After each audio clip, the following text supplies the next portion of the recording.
Hi everyone. Good morning, good afternoon. Um, I'm just really happy to be here.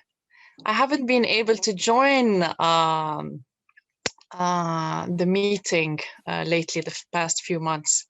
So today I found myself free, and I was like, yes, I'll come to help the helpers. So I'm really glad to be here and see uh, some familiar faces and some new faces. And also looking forward to today's topic. What are you looking forward to in today's topic? What it means to be in a community. Having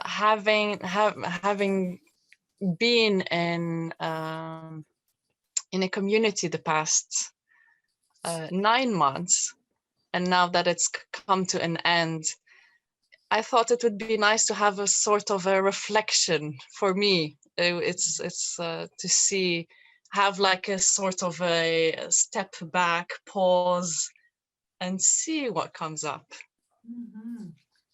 One of the things that I'll be talking about this morning is that we can never say it's what we need because the we is so multiple. It's not one we, right? We are, I won't say we are everything, but maybe we are everything because each one of us is everything, right? So we are everything. But I think that it will meet the needs of many of us in August. So um, it seems like a perfect time for me to reflect on community and this community. And as Nora told you, our um, community empowerment training program that was the last 9 months has come to a conclusion, and we'll be starting another one in the fall. And I hope that many of you will join that training program. It's an amazing experience. And it will be starting in October. In September, we'll be getting ready for it with a 3-part workshop on 3 Wednesday nights, the last 3 Wednesday nights of September, on focusing conversation, which is, of course, the heart of community and community making. So let's take a breath. If Melinda was here, she would say, I need a breath. Let's just take a breath and get here.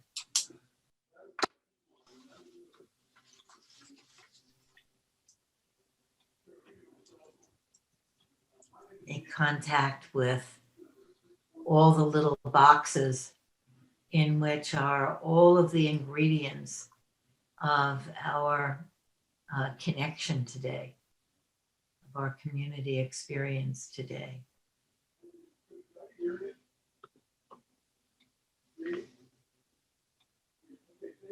It's wonderful to see you all. And I think some others will be joining us too.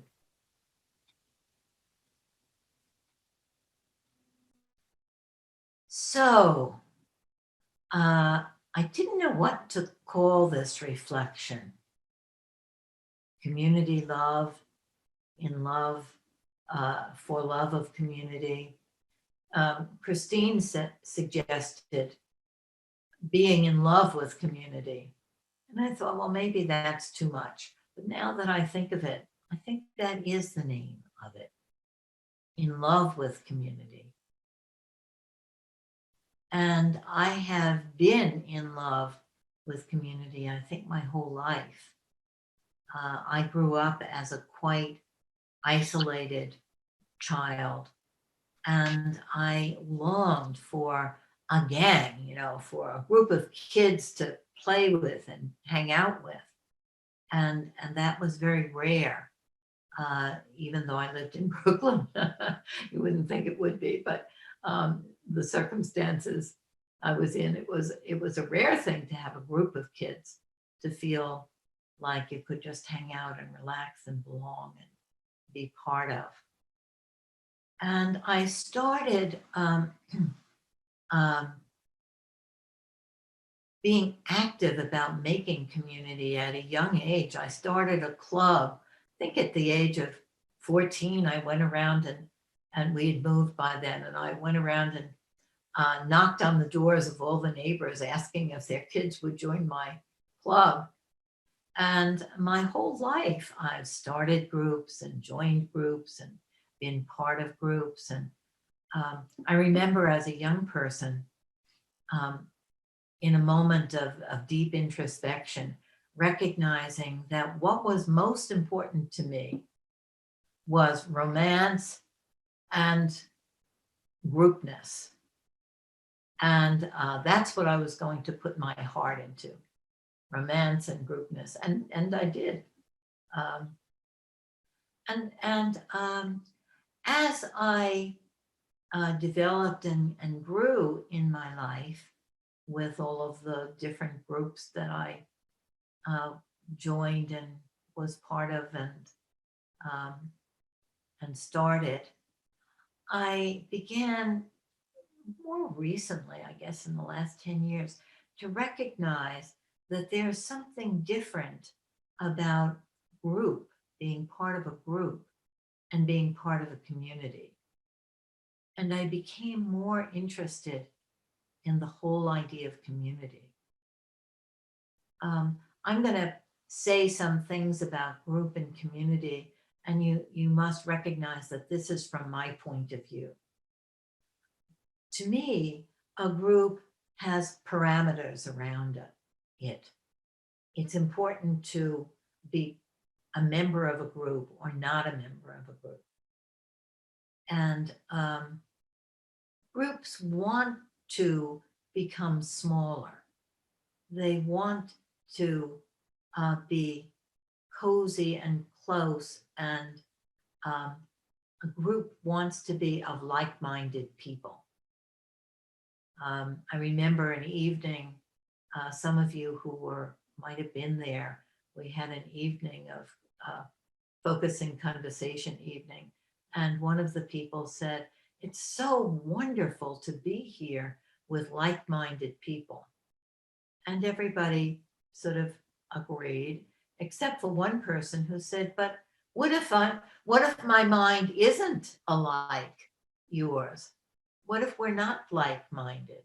Does that mean it's not good to be with us?" And it started such a wonderful conversation about the desire and need for like-mindedness and the challenge to the like-mindedness that community offers, that diversity offers, and that growth is a kind of combination of um, of exploring with the like-minded people. And that can be like-minded about any things, whatever it is that you are exploring, being a parent, um, being a person of color, being a New Yorker, being um, uh, whatever it is that you are exploring, being with like-minded people can be very, very important.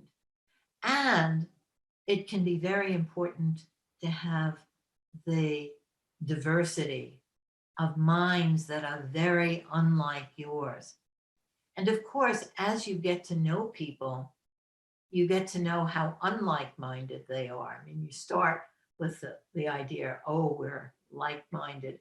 This happens so often, of course, in romantic relationships where you're soulmates and you're so like-minded until you really get to know each other. That we're so different. How did we ever get together? You know, what do we have in common anyway?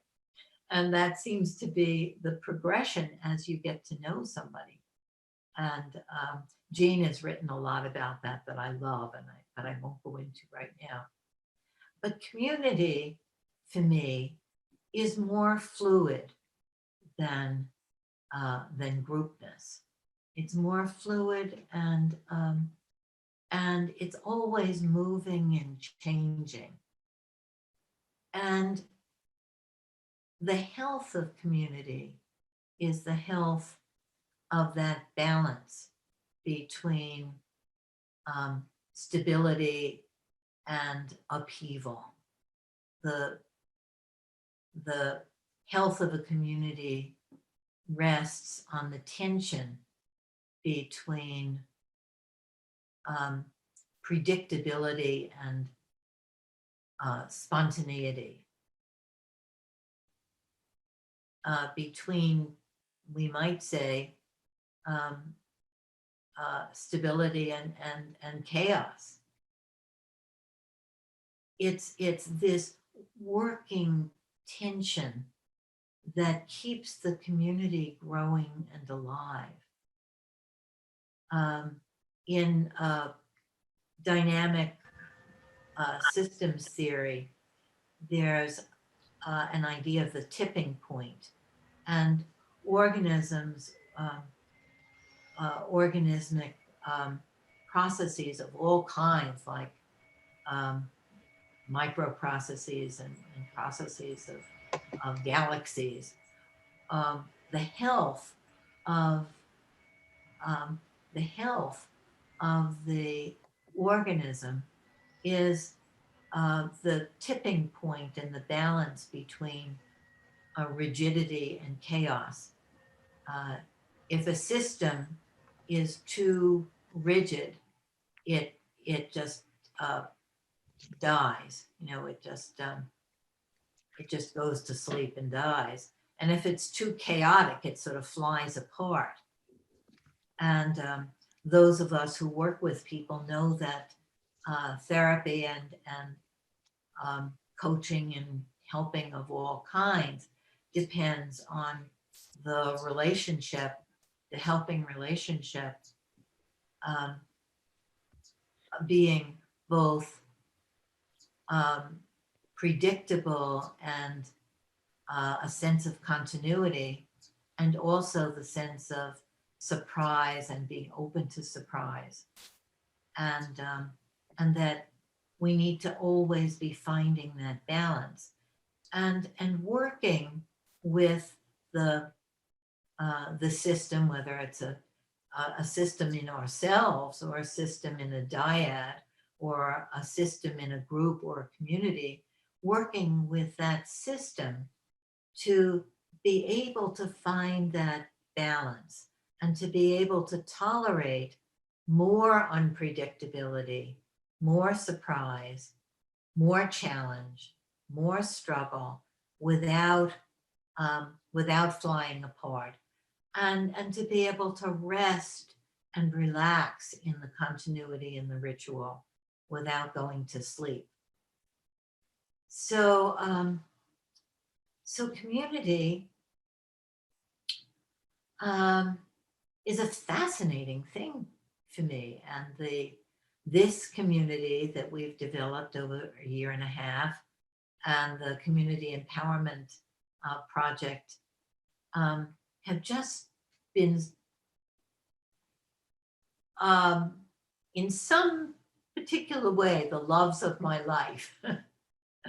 In some particular way, what has given me the nourishment of digging my teeth into something and at the same time resting in it.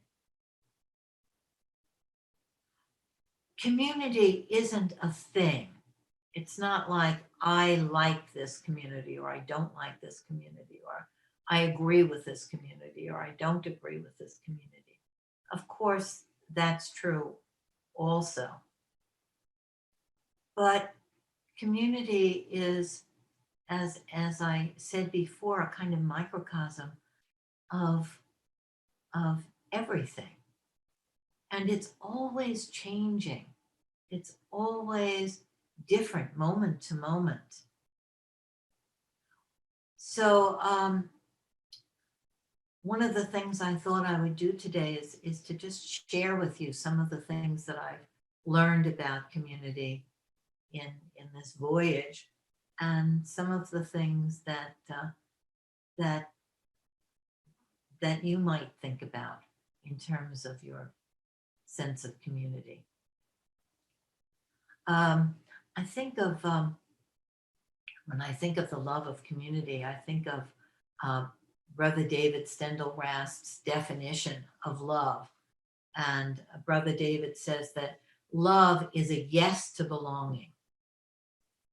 And Jim, in his project, talked about hearing in a different way the word belonging from me, and being very intrigued with what is it to belong. And I think that motivation of belonging to ourselves, belonging to our various dyads and groups, but then belonging in this broader way to this amorphous thing that's community. That belonging is something that is so basic to well-being and to growth. And the belonging, for me, is not something that's given to you. I belong to the community of artists because they say I'm an artist. I remember the first party I went to when my art teacher challenged me to introduce myself as an artist. I've done art, all my life. It was so hard to say, introduce myself and say I'm an artist. I belong to the community of artists because I claim that belonging. That's part of my identity. And I think one of the things that's challenging about community is to claim the belonging, to not wait for somebody to certify you as belonging. Jean was wonderful about that also, in terms of saying to people, you belong, and if you don't like what's going on, go in the kitchen and talk to other people and start a subgroup, that will express what it is that you think should be happening. So that belonging is something that's claimed and worked for. So let's see, community. Often community is a way that we define ourselves.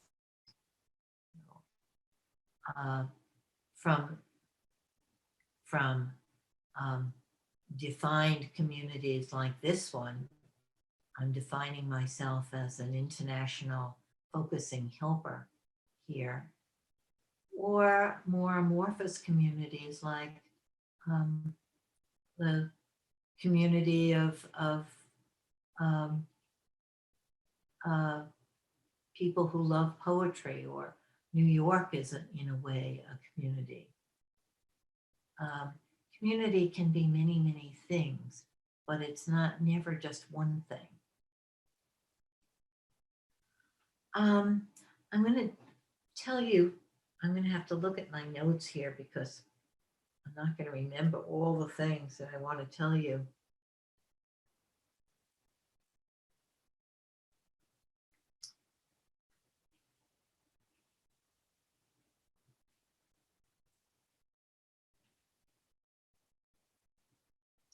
Oh, I wanted to invite you to think of community as a living organism, a living system, in the way that it's the elephant that the blind men are touching and feeling.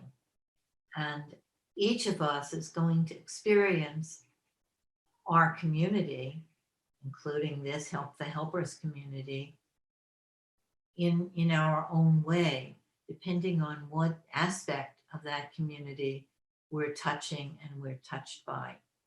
And I remember having a discussion with Jean about this metaphor of the blind men and the elephant, one touching the trunk and saying it's like a tree, one touching the back of it saying, oh, it's like a carpet. And Jean said, well, it isn't just that. It's also that the blind men are eating the elephant and digesting the elephant and excreting the elephant, and then the elephantness is part of who we are. We aren't just separate than the elephant, looking at it and feeling it and touching different aspects. We are the elephant. And there's something so intriguing about that, isn't it? That that we're going to experience it in our own unique way, but we also are it. And one of the lessons that I get from that is that in the tension and the struggle of healthy community to grow and develop and progress, there's always a desire to change it. And we can never get the others to be or do what we want them to do. You can't change the others. The blind men can't change the elephant. But we are part of it, and we can change the dynamic. And that's true in so many ways. It's true within ourselves. We can't change ourselves, but we can change the dynamic with ourselves, with our partners, our families. Someone said that the greatest power is the power to change the conversation. The greatest power is the power to change the nature of the conversation. Isn't that amazing? Doesn't that just make you feel like, oh, I'm this little person, this little individual, and they aren't going to do what I want them to do or feel the way I want them to feel. But I have the power, just me, to change the dynamic, to change the conversation. And that's what we've been exploring here in Help the Helpers, that each time one of you says something, it's changing the conversation and growing the conversation and growing the dynamic of this community. And that we are all eating each other, taking each other in, digesting each other, making us something that is changing moment to moment as we interact. We are the interaction, Jean says. So that's that may be the most important thing that I have to tell you. We could also picture community as a kaleidoscope, and each way that you turn it, it has a whole different feel and a whole different shape. One of the things that I've learned is that when I'm dissatisfied or unhappy with my community or my role in it or my what I'm getting from it, is to just turn the kaleidoscope a little bit. Look at it from a different angle. Look at the larger picture of it. What does this mean about human interactions? This person that's getting under my skin, that upsets me, that keeps me up at night. What is it? What is that ingredient of community life? What is it that it's bringing up in me? Just changing that kaleidoscope a little bit from this person is impacting on me in this way to what does this mean in this larger way? What does this mean in the deeper way? What does it mean in a more personal way? Sort of zooming into ourselves, but also what does it mean in a less personal way, more universal way? And we can find new aliveness and a whole new approach. And this is, of course, what focusing is. So I'm not telling you anything new there about that, am I?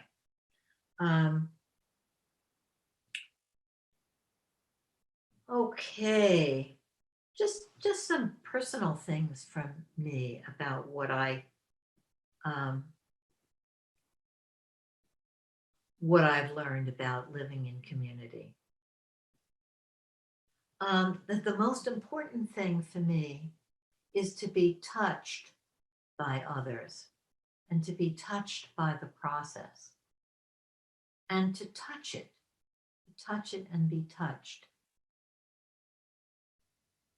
It's not to accomplish something. This is for me again. It's not to make something happen, but to be part of something that's moving and growing.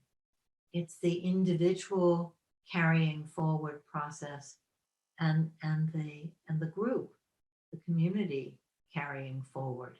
And even the zeitgeist. How is the zeitgeist carrying forward in this moment of history?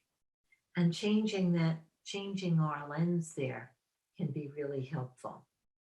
And then trusting the process, and this is so much what focusing teaches us, that the process of life, the process of growth is a process that we are. It's a process that we're in.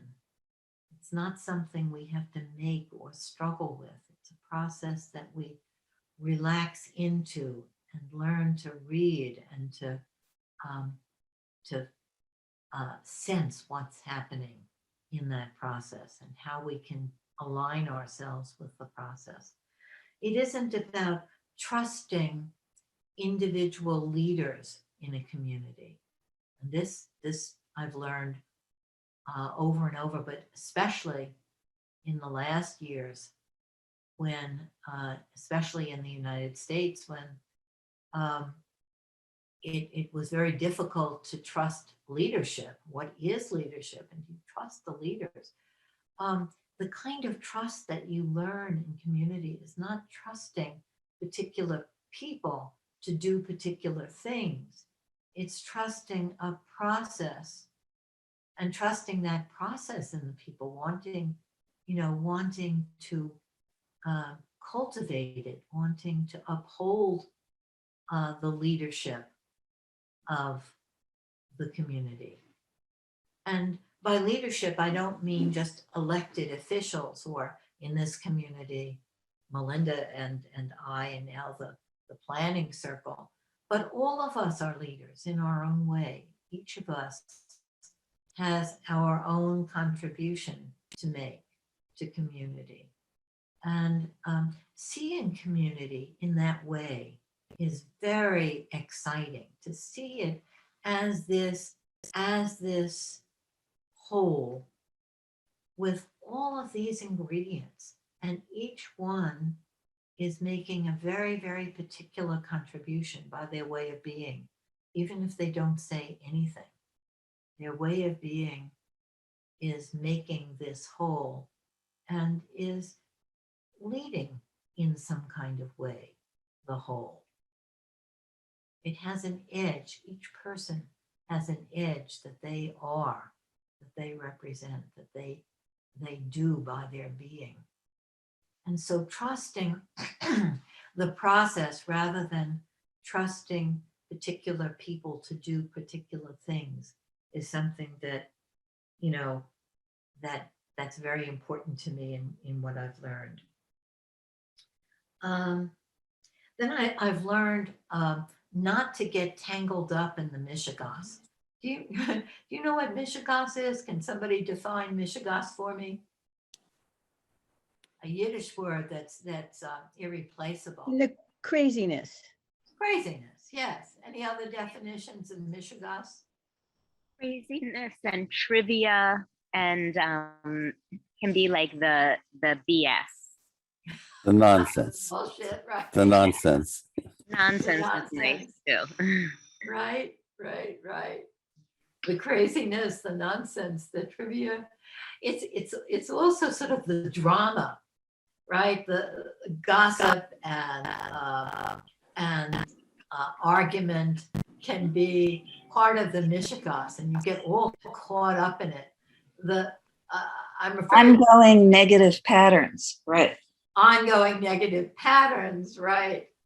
And of course, the Mishigas, the news sort of plays on the Mishigas, like the news wants us to be caught up in the Mishigas so that we'll listen to that station and we'll buy the things that, and you know, it's also a very human thing to get caught up in the Mishigas because there's something very, that feels alive, but I think it's a pseudo aliveness that when you're caught up in the Mishigas.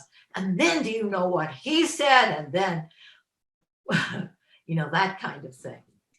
But it also touches deep places in us, often deep places of trauma and struggle where the Mishigas touches in us. And it's very difficult sometimes to not be caught up in the Mishigas because we somehow feel on a very primal level that if we can straighten out the Mishigas, that we are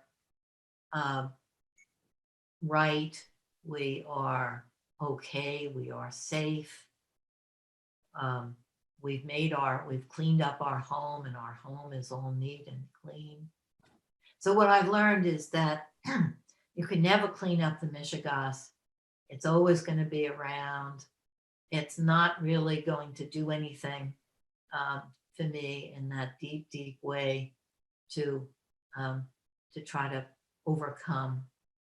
But just to free myself when I get snagged. And I've also learned that every group, every community has its Mishigas, every family, right? Every relationship, every human within ourselves we have our own Mishigases that I don't know if you can say Mishigases. I don't think you can. I think it's all one Mishigas. And we have to constantly unsnag ourselves from that to be in the process of growing and turning the kaleidoscope and seeing different aspects of things. Let me just see what else. I've learned to have the attitude of community as a playground, community as a school, community as an experiment. And there's a kind of lightness about that. You know, how can I play with this? How can I learn from this? How can I experiment with this and try new ways of being from it?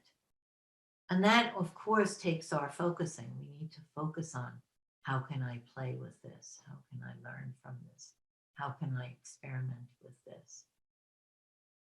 And it makes life much more alive when we can have that attitude of experiment and play and learning. And the other thing is that community is a place to rest. And even though there may be uncertainties, there may be Mishigas, there may be struggle that I really want to be part of, there's also the opportunity to rest. And I'm learning that as a leader in this community, that this community is here for me. And it's a place for me to experiment and play. And also in August, and not just in August, all the time, it's a place for me to rest, to just be, to be and be with, and to let you, impact me and carry me. I wonder if we could give that a moment, just feeling what that's like. Both the activeness of experimenting and playing, and also the receptiveness of rest.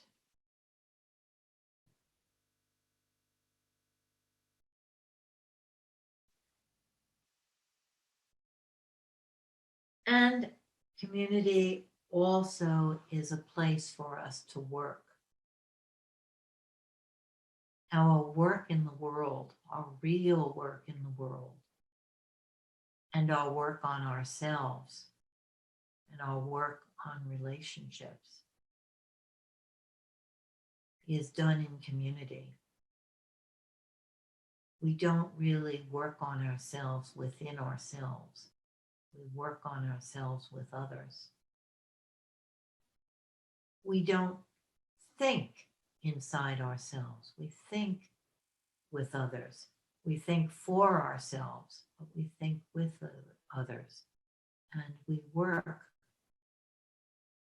in community with others through the inspiration and the challenge of others. So I think that's almost 9 o'clock. The last thing that I want to say, and then I want to see what you have to say about community. And before our breakout rooms, I'm going to invite you to do a little, we'll have just a few minutes of comments, and then to do a little reflection on what communities you identify with, you belong in, how you feel about those communities.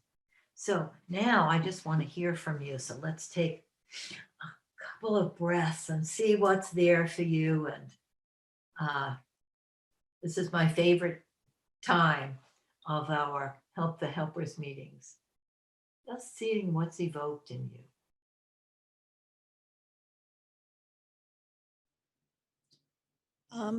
I had a idea or comment.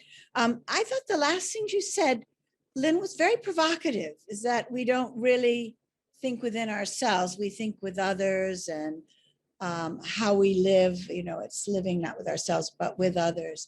And I think for me, that's very provocative because Yes. I'm always saying, it's within and whatever, but my life is with others. So, Yes.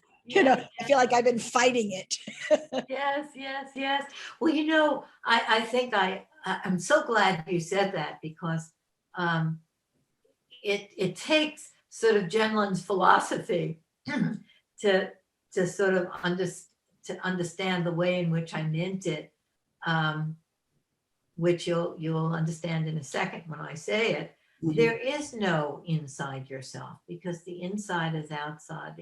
When I think for myself, in myself, there are all these people in there, and everything I've read, and everything that's impacted me, and all the things that have happened to me. So I'm not, there is no myself in a certain way. There's no entity of a separate self, because we are this elephant that we're touching and eating and digesting, right? Yeah. Thank you.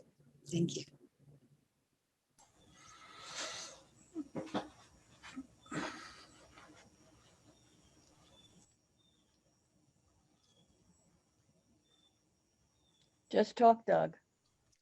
Okay, Lynn, I just thank you so much. I just found this so interesting, so useful. You said that you grew up in kind of an isolated way, and then you went looking for connections, and this is what you've learned in your journey in connections with groups and community. And I had my experience a little bit different, where I was afraid of groups and communities, so I did not go looking. And so that resulted in very little experience with groups and communities. And just hearing what you had to say about what they are, what they're for, what to do, and how to be a part, and what to expect, and what to pay attention to, and what not to pay attention to. I'm just a little bit blown away by how relevant that is to me, and just so useful, and appreciate your work in tracking your journey and keeping track of your thoughts. This is years of valuable experience you've shared with us, and I just really, really appreciate it. Thank you. Oh, thank you. Thank you.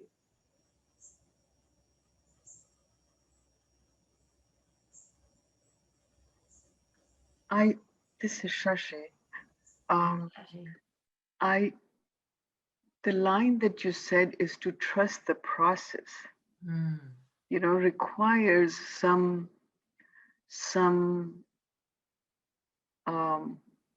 open-mindedness and conscious effort to be to trust. I think to know what the process is and to trust that process, and even the changing of the political scene here. I mean, I was like this, and then the process did work, So, but you will read that the process is not that transparent sometimes. Yes. Yes, that's such a good point, Shashi. The process is not that transparent. Wow. Yeah. And that's where, well, knowing what the process is and trusting the process is what we get from focusing. And that it is not so transparent. It's always surprising. And Jean would talk about how we can never predict it. We can only see it from hindsight. So knowing and trusting the process isn't trusting that we can predict some kind of outcome or some kind of turn of events. It isn't at all. It's being open to the surprise of it, which is not transparent, sort of emerging and being clearer, like that murky zone, and then there's some kind of figure that appears in it.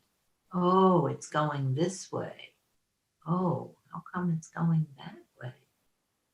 And in individual meetings, it's like that too. Sometimes things get bogged down and people are saying the same things over and over, or nobody's saying anything, or somebody is holding forth and other people are sort of getting deadened by that, or all kinds of things that happen in meetings. And then the process isn't transparent, and we have to say, well, what is happening here?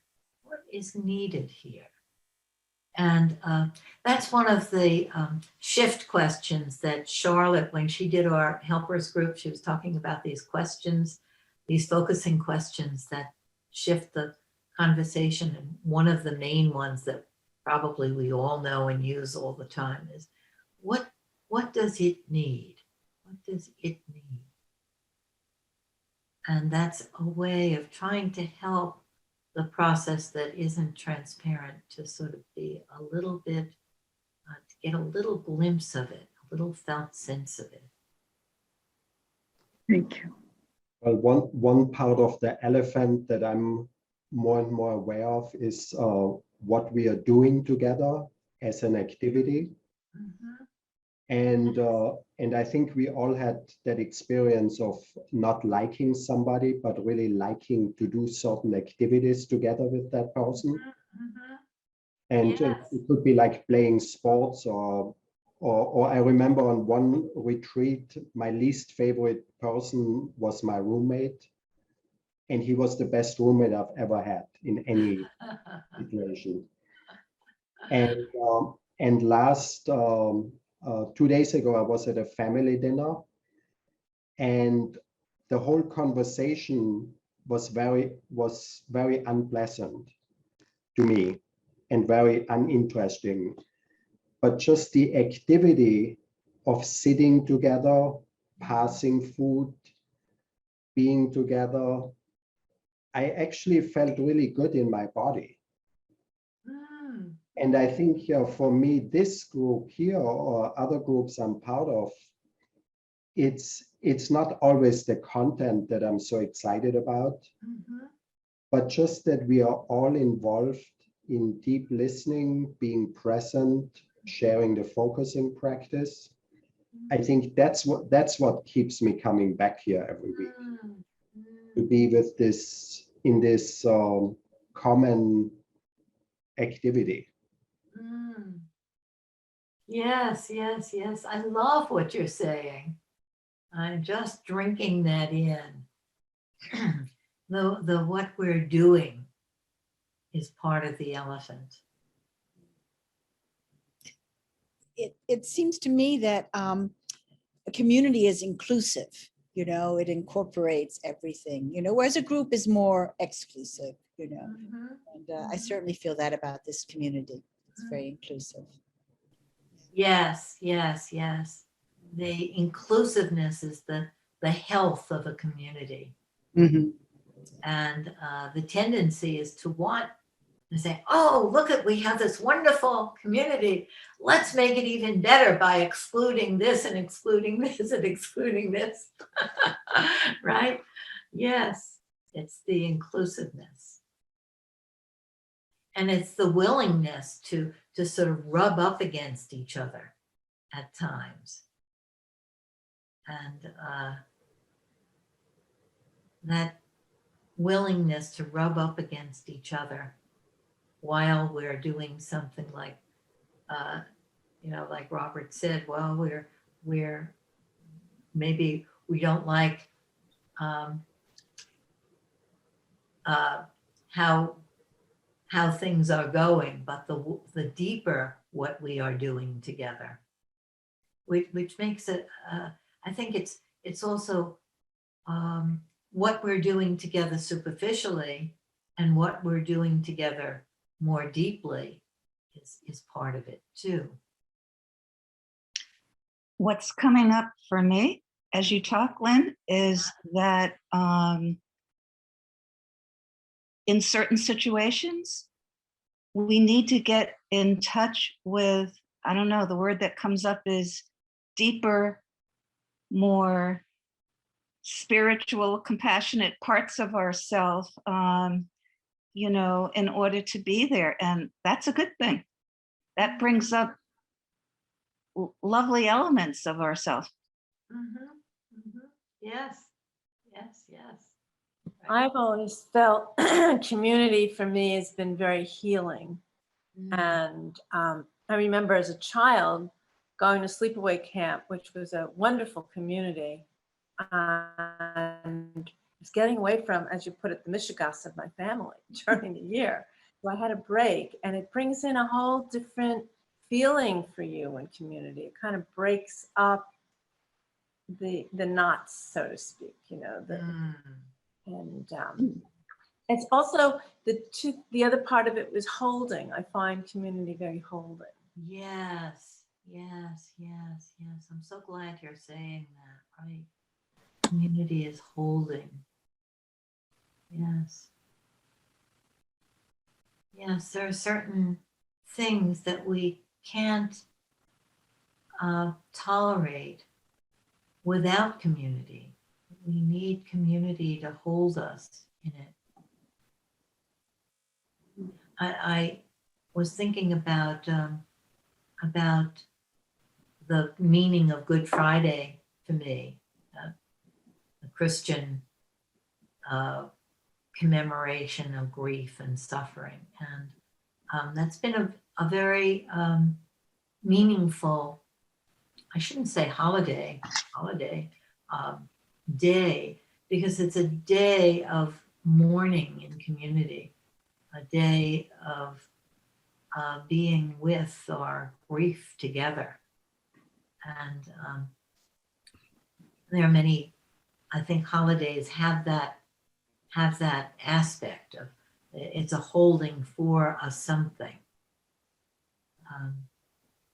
But yes, we can't be alone with certain feelings and experiences, and the community holds us through things.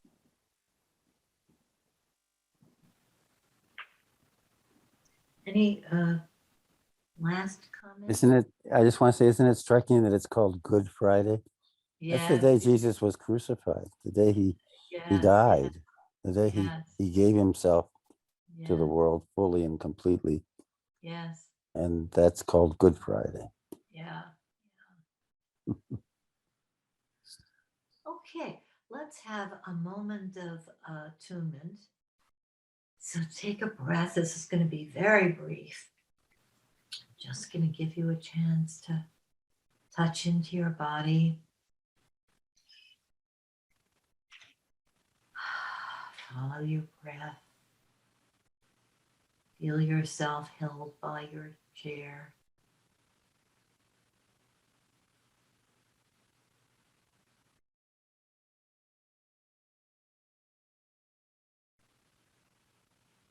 And then turn to this whole big question of the love of community.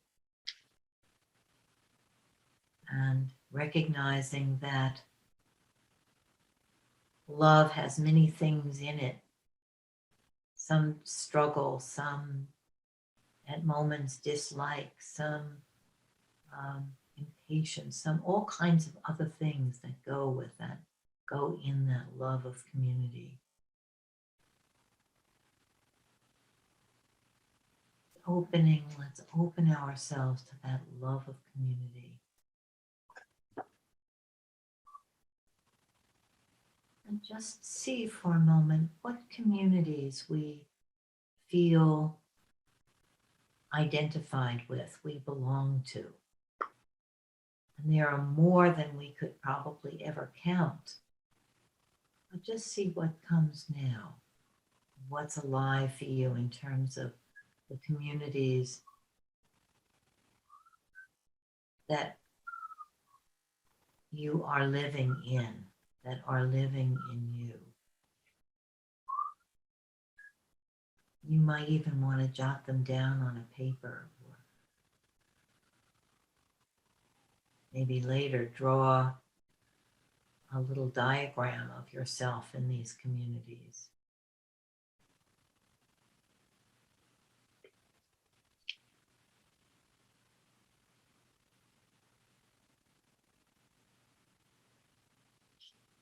And then maybe this community, what it feels like to be in this community. This living organismic system of international helpers, however we define helpers.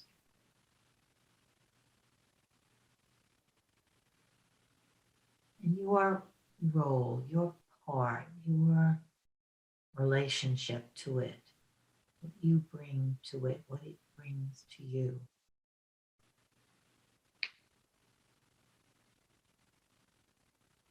And then when you ask what you bring to it, be very gentle there, because you can get into the critic thing of you don't bring enough or the right thing or something like that, which isn't the point. But what this uniqueness and specialness of you, what the you-ness brings. And just see what comes and just jot something down or in your mind.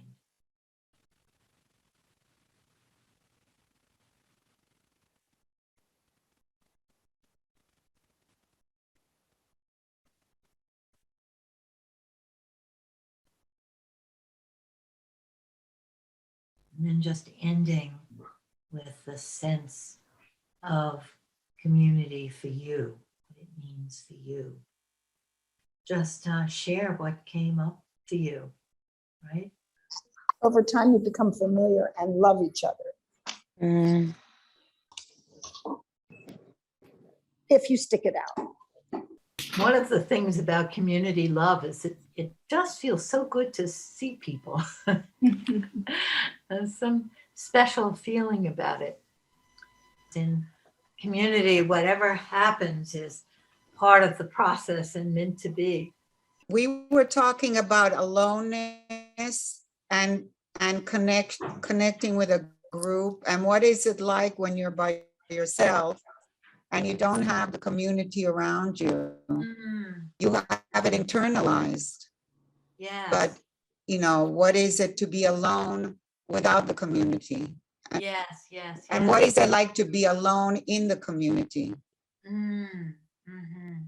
Yes, yes. So such important issues. And what is it like to be with another person when you don't synchronize with them exactly, but you stay with them? Yeah.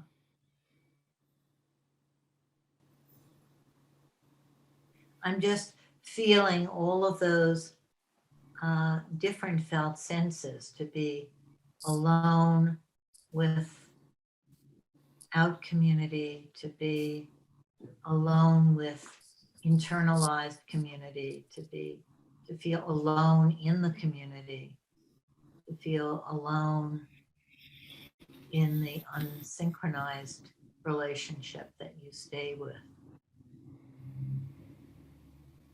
All those felt senses of aloneness.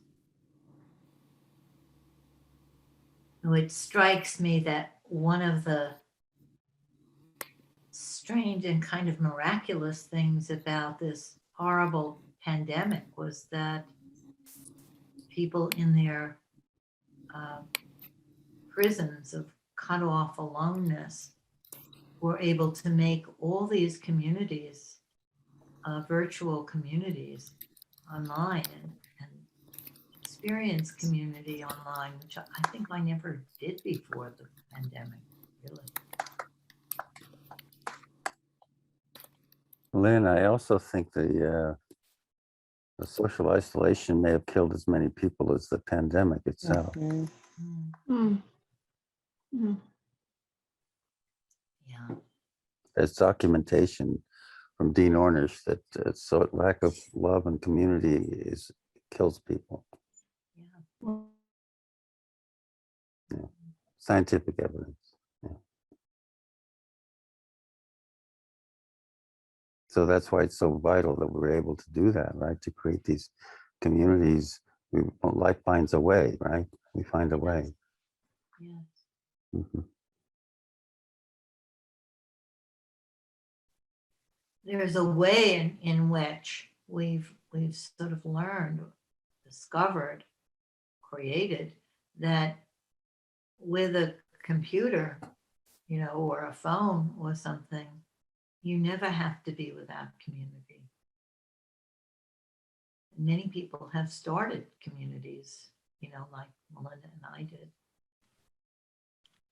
The other thing I have found is that we can always create a community in our mind. For instance, when I feel pain from a certain illness I have, I think of other people in the same position, in the same community. Yes. And it brings me great comfort and empathy and compassion and unaloneness, not aloneness. Yes. So I think of, we're always in a community. When I was about to give birth and was so afraid, and I used to tell my clients all the time, just think of all the other women who have done this, you're not alone, you can do it. Yes, yes. So we can all be in community. Thank you. We also spoke of the fear of rejection from community and the very strong need to be ourselves within community, and the comfort of being in this community and feeling accepted as ourselves. Yes, yes. Yes, wonderful point there. One of the most basic fears is the fear of being ostracized, being, and being shunned. In some communities, just shunning will actually kill the person. And the need to be yourself, and often the feeling that you have to choose between belonging or being yourself. And I loved what Robert had to say about being with family and how good it feels to just be with family, even though there may not be a lot of agreement in ideas and beliefs, because that right now is so terribly important to me within my own family. I love each and every one of my children, but we don't agree on a lot of things right now. So that felt particularly good to me. Thank you, Robert. Yes, yes, yes. I wanted to add, Lynn, about I'm now starting to see some of my clients in person, and I just noticed the difference. And so, yes, we do have this way of communicating. It's helped us survive. But, you know, we used to meet together. Yes. We are bodies. Once upon a time. Mhm. Yeah, it's very different. It is.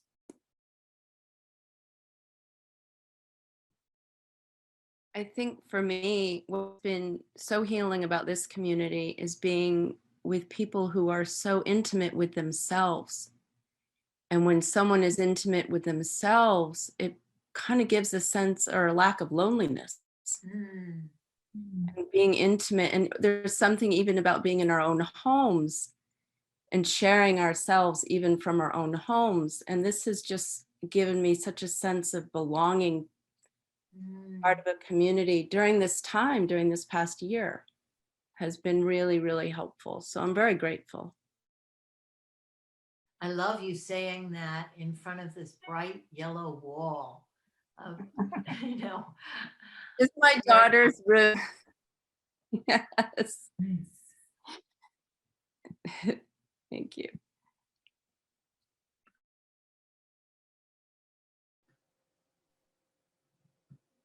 I just want to share that I'm happy that you are part of a Gene community, that he's a father of our community, that he's always present, and his philosophy, his thoughts, and you know, are based on him, which is so different, which is so beautiful. yes, it's absolutely true, Katya, that we have this feeling of a father in this community that is present in all kinds of ways.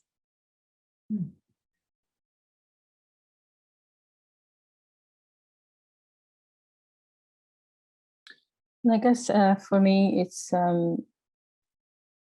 it's been a real, particularly this year, but even before, there was always the sense, and it's come alive much more, that I might be alone, but I don't feel lonely because I know that there are communities that I can reach out to, and this is one of them. Yes. So the difference between aloneness and loneliness, which I think is very important dimension. Yes.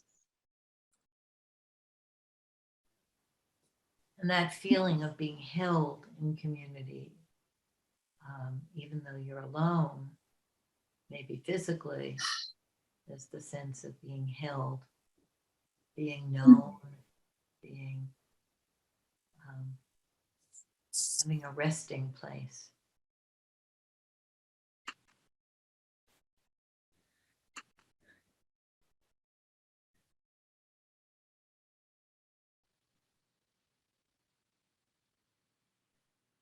When I first discovered focusing, that first year, I had a tremendous experience of never being alone again because of having experienced myself differently. I am in a supermarket, sorry, and background noise.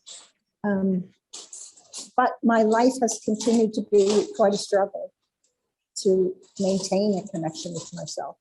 It really feels as bitter a struggle as you know, the political situation has become, and all of that, a real good versus evil kind of thing. And I know that seeing it in that frame is not helpful. I tuned in today as a graduate of your force program, Lynn. I really wanted to hear what you had to say, and I found every sentence invaluable. I can't wait to listen to it again, slower, and take it in, and especially that distinction between group and community, which someone made, perhaps you made. Yeah, just very, very valuable. And also, I know from experience that I can't know myself at all alone, maybe with other tools. I'm not saying no one can, but I can't. It's only in a group that I can more bodily experience that struggle between being myself and hiding myself. Right. I like the way that you say that, the struggle between being yourself and hiding yourself. So universal.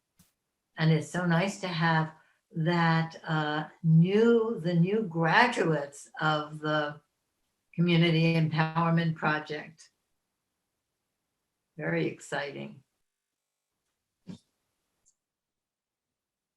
I just wanted to share that Ina's comment was very helpful to me. I was trying to figure out why the sense of being a part of a group can be such a struggle to me, and the intensity of wanting to belong can sometimes cancel out the desire to be myself.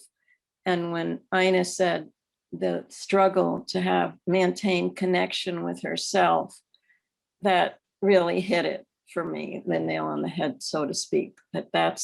I really think that's one of the key pieces for me in why belonging is so difficult, even in a safe place.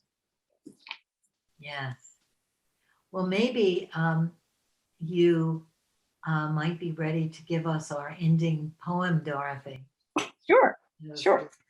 And I want to say I so enjoyed everybody's comments, and so part of the reflection. And I'm looking forward to watching it again and watching your comments. And you'll be able to find this on YouTube and share it with people that you want to talk about community with. And I want to remind you that next week, Julian will be with us and we'll be writing together. So I'm looking forward to that. And you can invite people to come to that who would like that stimulation and inspiration and support. Okay, Dorothy. I was in Maine last week, and I happened upon, happily, a bookstore. I haven't been in bookstores recently. And I came across a book that the title really spoke to me. When the light of the world was subdued, our songs came through. And it's a collection of poetry of Native nations. It's edited by Joy Harjo, Harjo, and I put this all in the very beginning of the chat.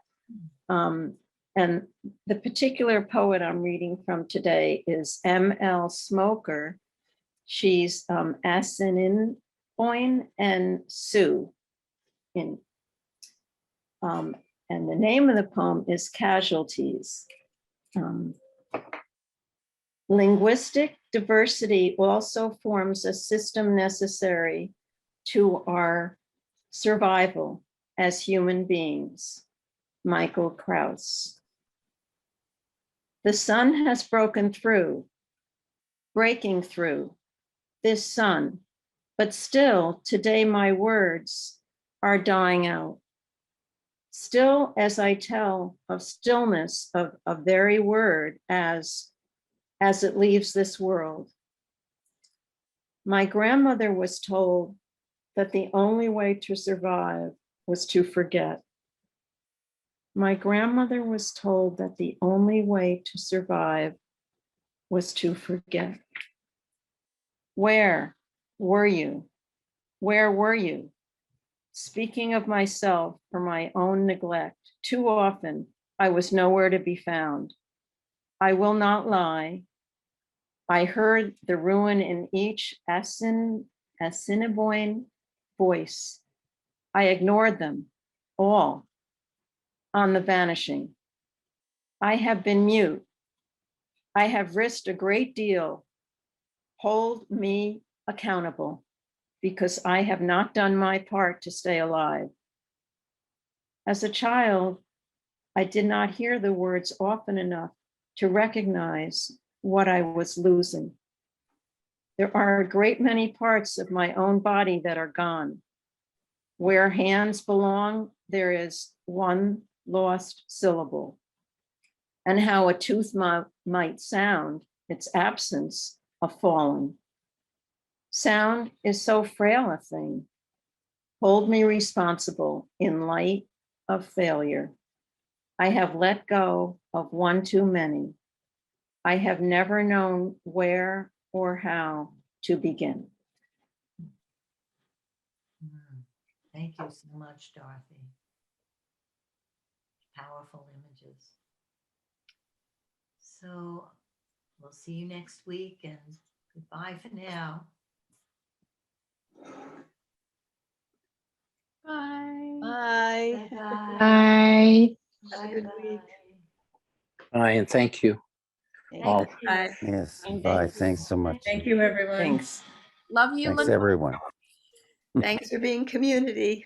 Yes, yes. Everyone. Loved everything that everybody said. Thank you, Lynn. Bye. Thank you, Lynn. Thank Thank you. Thank you. Bye-bye. I just want to keep Bye.